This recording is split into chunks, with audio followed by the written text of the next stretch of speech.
Bienvenidos a esta sección de La Bigota en la que contamos las historias de Mérida, historias que tienen que ver con las gentes, con las sociedades que se construyeron sobre todo durante el siglo XX y que hicieron grande a una ciudad que fue epicentro, cruce de caminos en esa época. Vamos a saludar, hoy hablamos de cine y vamos a saludar a Fernando Delgado. ¿Cómo estás? Buenas noches, Fernando. Buenas noches. Y a Pepe Caballero. Buenas noches, ¿qué tal? Bienvenido otra vez, porque la semana pasada nos quedamos con ganas de hablar o seguir hablando del cine. Estuvimos comentando los orígenes del cine en la ciudad de Mérida y nos quedamos en el año 40 justamente en el Liceo de Mérida cuando la explotación de la sala del liceo se cede a una empresa, ¿no? Es ahí. Y a partir de ahí, ¿cómo es la historia? Sin embargo, Pepe, perdón, es que antes del 40 hay unos hechos que ocurren en el cine liceo, que Pepe además los conoce bien, que la gente asistía. Por desgracia, fue en el año 40 y después del 40, pero antes del 40, donde se celebraba porque el liceo, como él es, las fuerzas nacionales de Franco recogieron el liceo como suyo. Y allí estuvieron, la máquina, todos. Tomaron el liceo, ¿no? Lo tomaron. Y allí entonces se celebraban los juicios. Y la gente asistía. Como público. Y por desgracia, fueron durante la Guerra Civil, tienes que tener en cuenta que la Guerra Civil en Mérida, el día 23 de diciembre del 36 prácticamente aquí acabó, pero los juicios continuaron en Mérida. Los juicios sumarísimos. Sí, y tan sumarísimo, uno de los presidentes que condenaba a la gente, que decía abogado, ni era abogado, ni era militar, ni era absolutamente nada, era un alemán, fue un desastre. Y en el liceo es donde se celebraban esos juicios. Por eso he querido interrumpir a Pepe ya del año 40. Porque esa también es historia del liceo. Obviamente. Donde la gente asistía. Yo he conocido a gente que asistió, ya muchas de ellas han muerto, la mayoría, pero que asistieron a esos juicios, que eran sumarísimos. El 90% aparecían después al día siguiente en las tapias del cementerio, donde los fusilaban, y Miguel Galán, médico, era el que certificaba las defunciones de aquellos. Todo esto aparece en el libro La Guerra Civil en Mérida de Fernando Delgado, extraordinario libro que cuenta la historia de aquel momento. Pero estábamos en el año 40, ya hay una empresa que se hace cargo de la explotación. ¿Hay otros cines en Mérida o solamente es el liceo el que aparece? Sí, ahí, bueno, vuelve a funcionar, de hecho no dejó de funcionar prácticamente nunca el Teatro María Luisa, porque... Perdona, ¿el Teatro María Luisa de qué año es? Es del año 31. Entonces, bueno, en el 29 se cierra el teatro, el Salón Teatro Emeritense, que era el cine-teatro que había en el actual Museo Visigodo. Ahí es donde la burguesía emeritense se reunía a ver todo tipo de espectáculos, desde variedades hasta forzudos, temas circenses, teatro, cine, de todo. Incluso teatro amateur, es decir, allí iban las compañías locales de chavales a hacer sus zarzuelitas, sus entremeses, y, digamos, promocionaban ese tipo de teatro local y ese germen caló tanto que al cerrar por razones de pura política y de problemas con los incendios, bueno, se genera una normativa nueva y el Salón Teatro no la cumple. Y además, la Subcomisión de Monumentos necesitaba un local para el museo. Por lo tanto, eso se convierte en el museo que ahora es visigodo y entonces era romano, efectivamente. Sí. Bueno, pues volviendo a ese vacío, en el año 29 cierran ese local de espectáculos donde toda la sociedad emeritense se expansionaba y nos quedamos pues sin nada que hacer por las tardes. Por lo tanto, la sociedad empieza a empujar hacia que algún rico tome el testigo y construya un teatro o reforme algún edificio y ahí es donde nace la propia fortaleza con que arranca el María Luisa en el año 31. A partir de ahí, ya digo, el liceo en el 35 inaugura su gran teatro y nos encontramos al final de la guerra con esos dos, más una serie de locales que también estaban funcionando antes, pero que ya se pierden, por lo mismo, porque el famoso Disloque, que también fue Salón Cinema, se cierra y ya no vuelve. Pero se queda esta pareja, y esta pareja, que una nace al abrigo de la Sociedad del Liceo y otra al abrigo de Luisa Grajera, poco a poco van notando que no van a ser capaces de tirar de una empresa tan fuerte y las dejan las dos en manos de Juan Navia. Y se hace cargo de prácticamente del De los monopolio dos del cine del en mundo del Mérida, cine ¿no? Y del espectáculo, claro. Oye, una pregunta, Fernando, ¿el Teatro de Alcazaba también proyectó cine o no?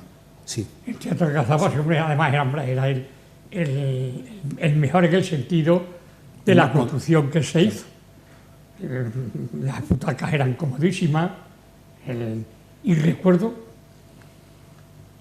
no lo puedo certificar, pero creo que se inauguró con una película que pusieron unos baffles aparte y demás de los cañones de Navarone. Y cuando suenan los cañones, no veas cómo sonaban los baffles que habían puesto exclusivamente para los cañonazos de la última de la película. Creo que fue, pero no te lo puedo asegurar, que fue la inauguración del Alcazaba. El Alcazaba era un cine muy bueno, pero había varios más, y Pepe lo sabe. El cine, el que estaba en la calle Felipe Alberdelillo, Cine Navia, y después estaban los cines de... El cine Navia era el de verano, el que hemos dicho la semana pasada. El Navia de verano, ¿no? efectivamente. Era... Y otro verano como el deportivo, el ferroviario, la Plaza de Toros. Yo creo que había otro por la zona de la Antigua. El Albarregas. El Albarregas. El Albarregas. O sea, que había muchos cines en A ver, lo que Mérida. hubo fueron dos grandes empresas, la empresa Navia y la empresa Calvo. Calvo arranca con el cine Trajano, que hemos citado hace un momento, y se suma el Alcazaba. Más tarde, otro Ponce de León que hubo en el actual bingo de la Rotonda de las Tres Fuentes, más el cine deportivo, que era la terraza de verano de Calvo.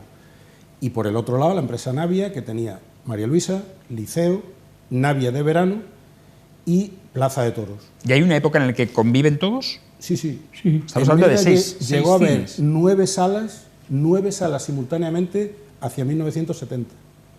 9 cines. Y eso no es lo más importante, porque en esa época, bueno, muchas localidades tenían cines, bueno, vale.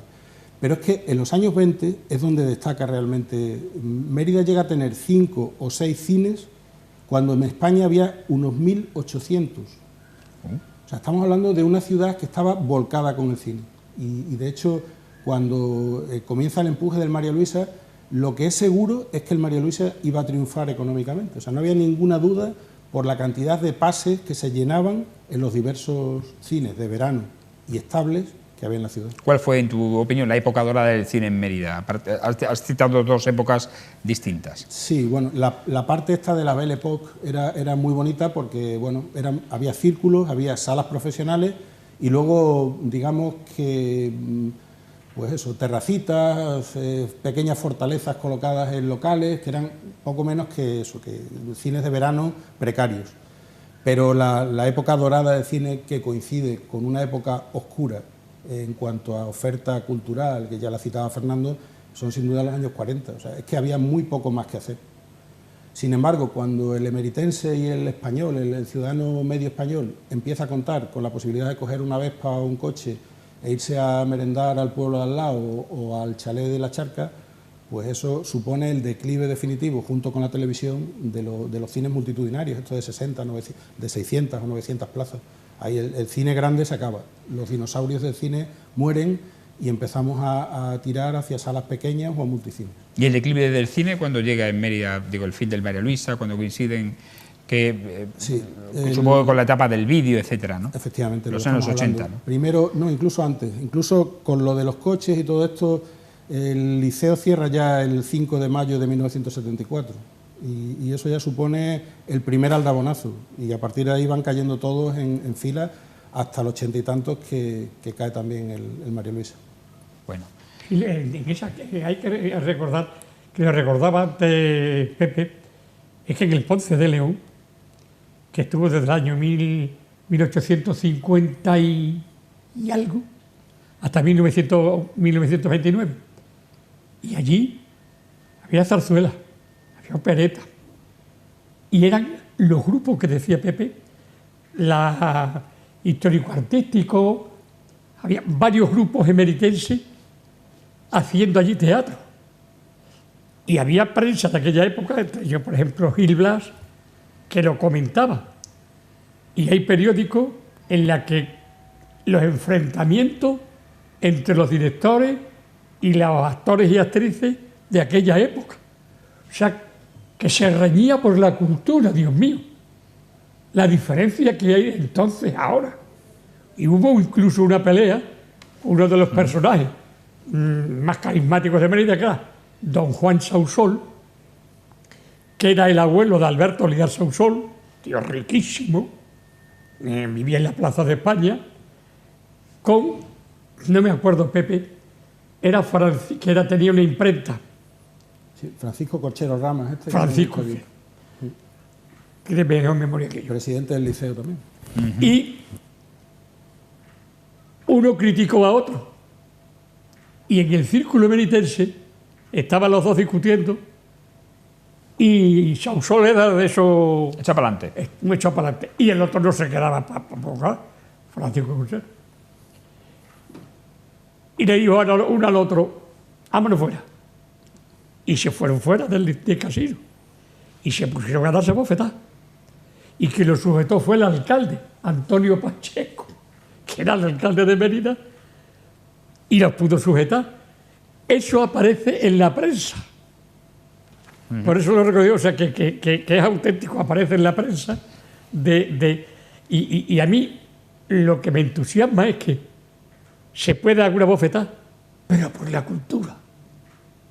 Es tremendo. ¿Qué diferencia? Es tremendo. Ahora. Oye, tenemos que acabar, pero no sin antes preguntarle a Pepe por los ilustradores de los carteles que, bueno, eran verdaderas obras de arte en muchos casos, ¿no? Así es, sí. De hecho, también se dividen en dos grandes bandos, el de la empresa Navia, que lo gestiona Manuel Carbajo, que, bueno, han seguido sus herederos hasta hace poco, Publicidad Argos, y creo que continúan algunos de ellos. Y el otro, la parte de la empresa Calvo, del Trajano, del Alcazaba y todo eso, la lleva Josán, otro grandísimo cartelista. Tuvimos esa suerte, ¿no? Vivir, eso sí que era una guerra cultural, no la de los bofetones. Eso sí que era una guerra cultural. Dos grandes ilustradores peleando por el espacio de la Plaza de España y de la calle Santa Eulalia y atrayendo gente a las salas de su empresa. Ostras, eso ahora mismo sería impensable. Es decir, eso costaría una barbaridad de dinero el hacer unos carteles, unas ilustraciones a ese tamaño para anunciar una película. Horas y horas de trabajo, incluso se ahorraba dándole otra vez blanco a las sábanas. O sea, se tapaban esas sábanas, sí. Y se volvían a utilizar. Se reutilizaban. Curioso, ¿no? O sea, que con el trabajo tan enorme que le echaban, lo importante era ahorrar en sábanas. Bueno, estamos viendo precisamente cómo se ilustraban esos carteles que aparecían en los cines, ¿no? Señora, no lo veo, la Legión Invencible, fijaros, bueno, madre mía, es tremendo, o sea, eran sábanas enormes que, claro, muchas horas de trabajo que ilustraban las películas que se ponían. ¿Quién es ese? Ese hombre era Manuel Carbajo. Yo digo, este señor también, sí. Una foto carné y se ve que está ahí un poco pixelada, pero vamos, este señor fue el gran dibujante de la empresa Navia. Y Josán, que fue amigo nuestro y ha llegado hasta casi nuestros días, un hombre entrañable además, era el de la empresa Calvo. Bueno, pues tiene así la túnica sagrada. Una hija compañera nuestra que es periodista. Sí, cierto. Pues Pepe, muchísimas gracias por habernos acompañado en este viaje del recuerdo al cine y de lo que supuso el cine en la ciudad de Mérida, que fue importante, muy importante en la vida social de la ciudad. Gracias a vosotros y gracias a Fernando también, que fue un sustento importante en la investigación. Esa prensa que nos dejó le dio un buen impulso a toda esa época previa del siglo XIX y primeros del XX. ¿Tienes recogido todo ese material? Sí, todo lo que he podido recoger lo tengo. Lo tienes, ¿no?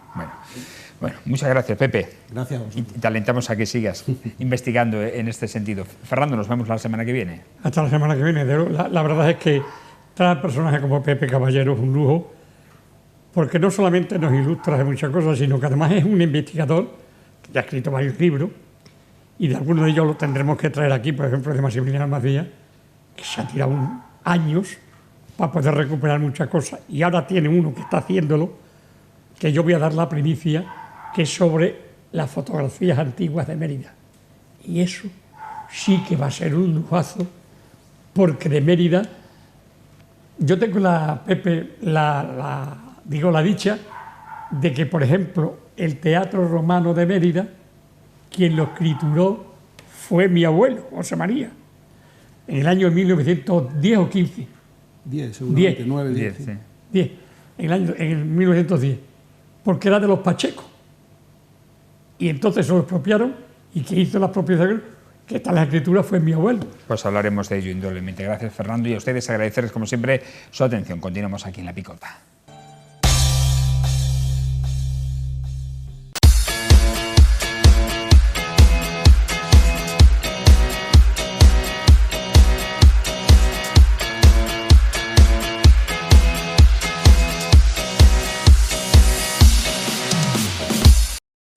La mejor cerveza está donde se encuentran tus amigos.